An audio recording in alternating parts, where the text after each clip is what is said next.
Hello and welcome to another episode of the Devils Down Under, a YouTube channel that I started a few weeks ago, and things are going well. So today we're going to be discussing it's about 24 hours till the Premier League season gets underway, which is exciting. Exciting. It's the Premier League season. Obviously we haven't had a game for a few months now, but as I know, with Man United, things are still happening. We're still waiting on transfers. Still waiting to get rid of a few deadwood players. But look, nonetheless, it's exciting. So, Brighton at home is our first game. And then obviously, as I said, we're waiting on transfers still to transpire. And we're moving players on, such as Tellez has been moved on recently as well. I'm also going to go through my formation that I would play in the season today for tomorrow's game, as well as what Ten Hag is probably going to do for the first game of the season. Barring obviously players not being fully fit or injured and stuff like that as well. And then after that, we'll deep dive a little bit into predicted finishes for Man United this season. But yeah, excited to get going. Let's start off. First game of the season tomorrow. We are playing Brighton at home, Old Trafford. Looking to hopefully make Old Trafford a fortress once again. It's been a few years since that's happened, but looking forward to get going with this. Been a while. It's obviously I've been wanting to start this channel for quite some time, but finally deep delved into it. Had a bit of time off with the newborn, so I said, why not? Let's get this channel going, and we are today. So Brighton. Now everyone's saying Brighton. I mean, even I was saying Brighton until I looked it up the last season. Finishing positions. It's a walk in the park, is what everyone's saying. They've got a few good players. Obviously, the Curricullas between Barcelona and Chelsea looking to get the wing back was a very good player. But if you take things all into consideration, Brighton only finished 7 points. Got that right? Yep, 7 points behind Man United last season. So I think we had 57 points, which is obviously our worst total we've ever had. They finished on 58 points, and they had 51. So everyone's saying, this is going to be a walk in the park for Man United. I think we've all learnt, myself especially, nothing is easy for Man United. Obviously, I know we've got a new manager, but we still got the same shit show behind the manager, so the players, the board, and everything like that. Obviously, things have been moving in the right direction, taking into account all our pre-season games and whatnot that we've played. And we've seen that proactive, positive football that Ten Hag's looking to employ at Man United. But he is not a miracle worker, and without the right tools to do his job, I do see the fans probably turning on him if results don't go away in the first few games of the season. Man United, I think we've been put up with a lot of things over the last few years, so being, having a bit of patience is something you would expect with a new manager, but I think Man United fans have had so much shit for the last few years that it doesn't come easy for us to give patience to a manager. I fully back Ten Hag. I'm liking what he's doing in terms of taking control of the dressing room, the way he's trying to play football, the way he cares about the football and not the social media side of things, and no play is bigger than the club. Fully agree with him, but also he does need the tools to do his job. So as I said, Malacia is the only player that's really coming with Martinez and Erickson. All three will have looked really class in the preseason games so far. So exciting signings, but we're still lacking some killer instinct both up front and in the midfield to really solidify that team. So let's get into it. So as I said, Brighton only finished 7 points behind us last season, so it will be a good test for Man United. They do play good football. It'll be a good test first up. Obviously, with the crowd behind you, Man United, we should get that extra player on the pitch. Everyone riling each other up and getting things like that. But as of the end of the day, I'm hoping this is not the case this season, and it's not the case for things moving forward. That mentality that Ten Hag is trying to instill in the team, I'm hoping that comes to the foray where if things don't go away in the first 15, 20 minutes, we cop a goal, we've got that mentality to strike back, because that's something that... and we did notice it a little bit. I can't remember which game it was where we went a goal down and our heads dropped in the preseason. I mean, we came out in the second half and we completely transformed the game. But even Ten Hag touched on it where he goes, we're trying to eliminate that mindset where if we go down, we can still play proactive football, attacking football, the way he wants to play on the front foot. So exciting game tomorrow. Now, What I think the lineup should be to what I think Ten Hag is going to do is going to be very different, not difficult. Maybe difficult for some people, but the lineup I'd go with is obviously very different to what I think he's going to go with. And the reason I think that is players that he would want to play or who he expected at least to be at the club for the first game of the season at least, given that he'd given his transfer priorities back in April or May or whenever it was, to Murta and all those guys that do our transfers. I think he's got a lack of options, but also some players joined really late. So your Martinez and Erickson joined really late. Even though they showed really good signs in their preseason game, they haven't been in the team as long as the other players. And so Erickson hasn't really got to get them to play the way he wants with the team. I know Martinez has obviously come from Ajax, but it's different getting them to play with a whole new team than bringing a system in as well. So look, the lineup that I think I'm putting up on the screen now, I think he's going to start off with, well, the news that's come out as well before I get into this. Martial has apparently injured himself. He's injured his hamstring, which has been an issue the last few years of Martial with injuries. So look, and I did say this in the last video as well. Look, we're one injury away from Sancho, Rashford, Ronaldo, or Martial from playing basically our reserves in those positions to help cover positions because we just do not have the depth. And that's why I say something like Anthony or Ziyech, who've been Ziyech. Hakim from Chelsea, we've been linked to recently as well. I think they're very key players for us. But look, all things moving forward, we know Martial's out. There's nothing we can do about it. Obviously, he may surprise us and he may actually come into the game. But I'm going to go with Martial's injured because that's all the reports that are coming out from quite reliable sources. This is the team that I think Ten Hag's going to line up with. And this is purely not what I would do, but what I think he's going to do just based on the preseason games and the amount of time the team's played together. So with Martial out, I actually think he's going to play Rashford up front. And into Rashford's position on the left, I think he's going to play Elanga. Now, he didn't play really well in that position in the preseason game, but lack of options brings this issue forward yet again.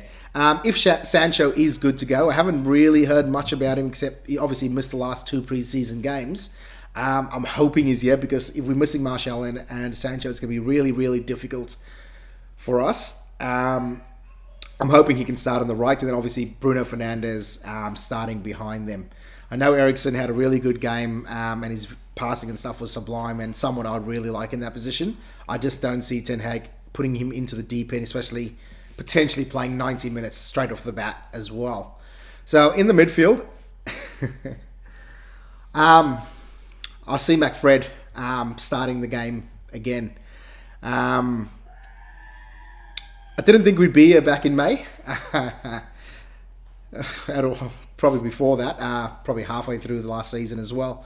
Didn't think I'd be saying McFred will be starting the new season in midfield again, considering how dire last season was.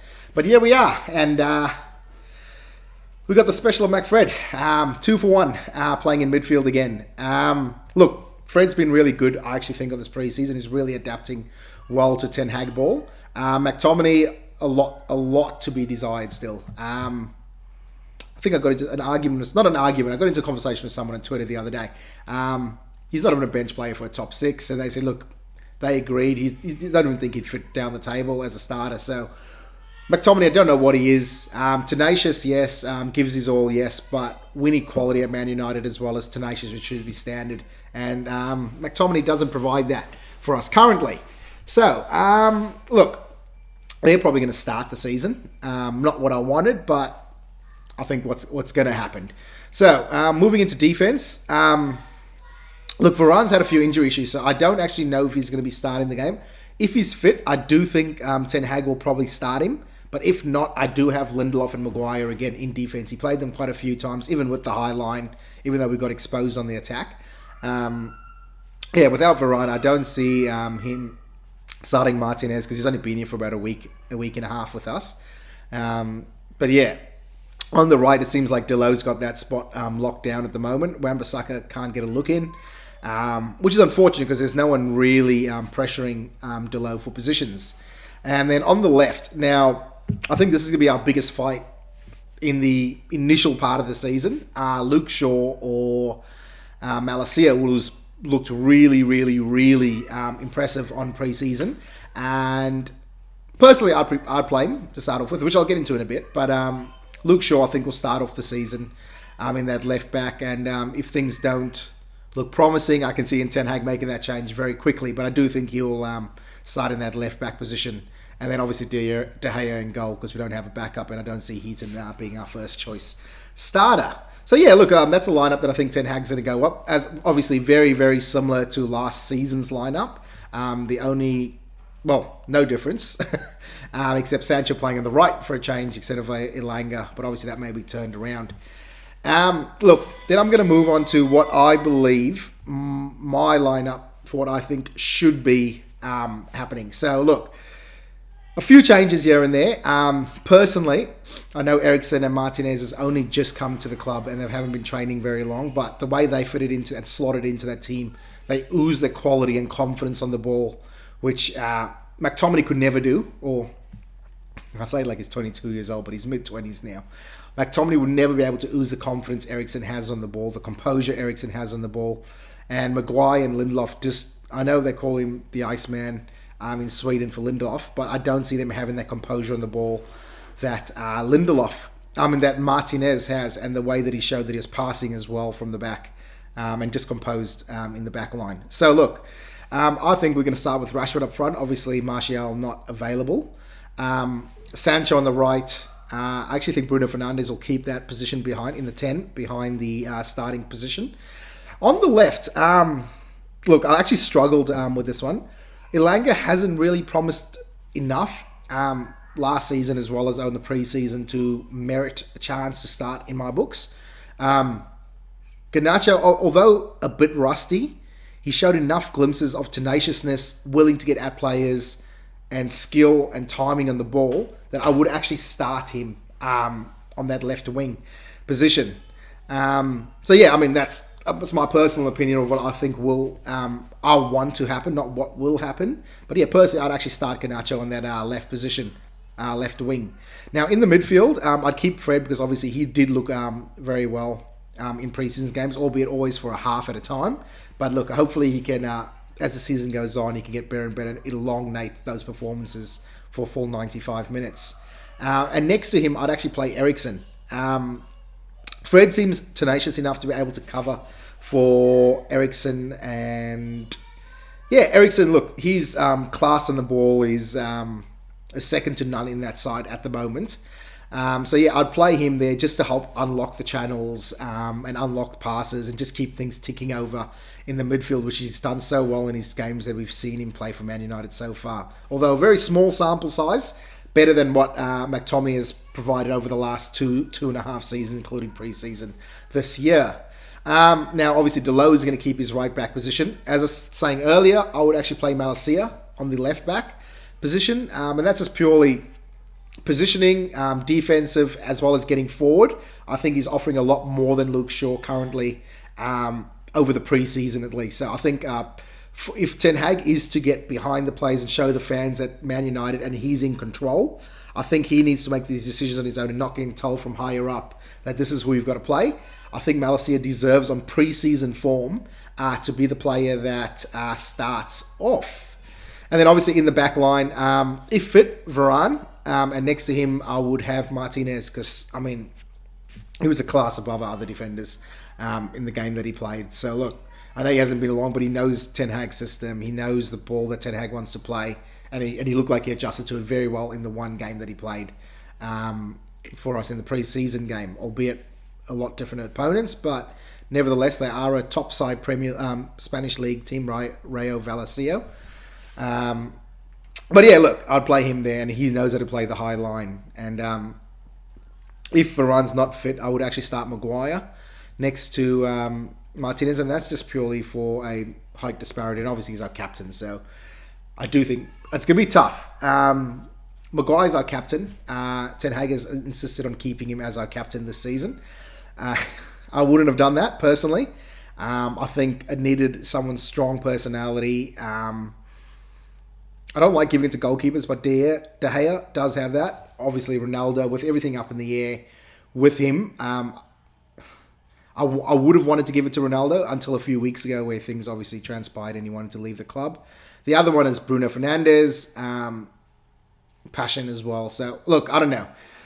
Leaders-wise, I don't really know what we do, but because he's the captain, I do see him starting, but hopefully Varane can start if fit as well. And then obviously De Gea keeps his position there as well. So yeah, look, that's the formation that I'd go with for this league game tomorrow against Brighton. Now, do a bit of a league prediction of where I think Man United's going to finish this year.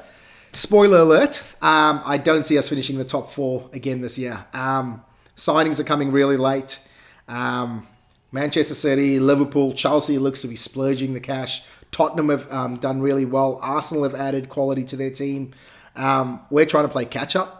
And we're left behind even further based on our transfer window as well so far. So, look, my prediction for Man United this season is I think we'll be fighting for 5th position, just outside the top 4, unfortunately, which will make it hard again, yet again next season to get the Champions League football. Obviously, 2 seasons in a row without Champions League as well. We take a big drop in our Adidas payments, I think, for sponsorships. So, it'll be interesting to see if we do miss out on top 4, what happens next year. In terms of transfers and available funds. But yeah, I predict us finishing 5th. I reckon City and Liverpool will be the top 2. 3rd, I actually reckon Chelsea, by the time they finish doing what they need to do, I think they will finish 3rd. Arsenal and Arteta, what he's got doing with them, as much as I hate to say this, I think they'll finish in the top 4 this season. They look very good in pre-season. They've got quality players, and they've added players in the right department, of the right mentality. And they've had a few games and weeks behind them now of training together to really gel before the season starts. And then obviously Tottenham have done really well in the transfer window, but we all know Tottenham can bottle it. So can Arsenal. But I do see us fighting for them for that 5th and 6th position, unfortunately. So yeah, look, that's my little prediction of where I think Man United's going to finish this season. Hopefully we do finish in the top 4. That's going to be a hard ask, especially considering we haven't got the players in. And by the time we get our players in, that we can look at, i.e. De Jongs and all those players, if we do get them in. if we do get them in, I'm not going to go down the road today. Today's a prediction. Yeah. By the time they gel with the team, they train with the team, they get to learn Ten Hag's system, I reckon it'll be about 4 or 5 games into the season already. And that's 12, 15 points that we'll be fighting for without these key players that Ten Hag wanted back in May. In the team for first team starters, not backup, but first team starters. So yeah, look, and it's actually, especially now with Martial out, Ronaldo potentially going, it's a hot damn mess. Not where we want it to be, not where I thought we'd be, not where I think the wider community thought we'd be. But yeah, we are. We can only do with what's in front of us, and unfortunately, what's in front of us, I'd say better than last season. But that's purely down to the manager. We've lost a lot of quality and haven't really invested back in the squad. So yeah, look, I think we'll finish 5th, unfortunately. But look, happy to be proved wrong. Happy for Ten Hag to work some miracles, but I just don't see it at the moment. And by the time we get the players in, 15 points could be invaluable come the end of the season. So yeah, look, I hope to be proved wrong. Honestly, I hope to be proved wrong, but I just don't see it. And yeah, look, that's it today. I just wanted to make sure that we covered everything today in terms of prediction lineup for Ten Hag and what I would like, where I think we're going to finish on the ladder this season, and obviously a few more signings, and they're coming in really late, so I don't think it's going to be on time, unfortunately, and it's going to hinder us with points come the end of the season when we're fighting for those positions. But once again, thank you very much for joining me here on the Devils Down Under. If you could please like and subscribe down below. I've actually been enjoying the feedback I've been getting from certain people in regards to the shows. And obviously, if there's anything you want to bring onto shows, questions to be answered or anything like that, please feel free. And yeah, enjoy the rest of your weekend and go Man United for the weekend. And I hope you guys all have a good weekend. The game's going to be at 11 p.m. my time on Sunday. So it's a bit later down in Australia. But look, I'll be cheering on the exact same time as you guys. And I'm hoping... new season, new life, and I don't get disappointed again. But yeah, thank you very much for joining me. Enjoy your day. Bye.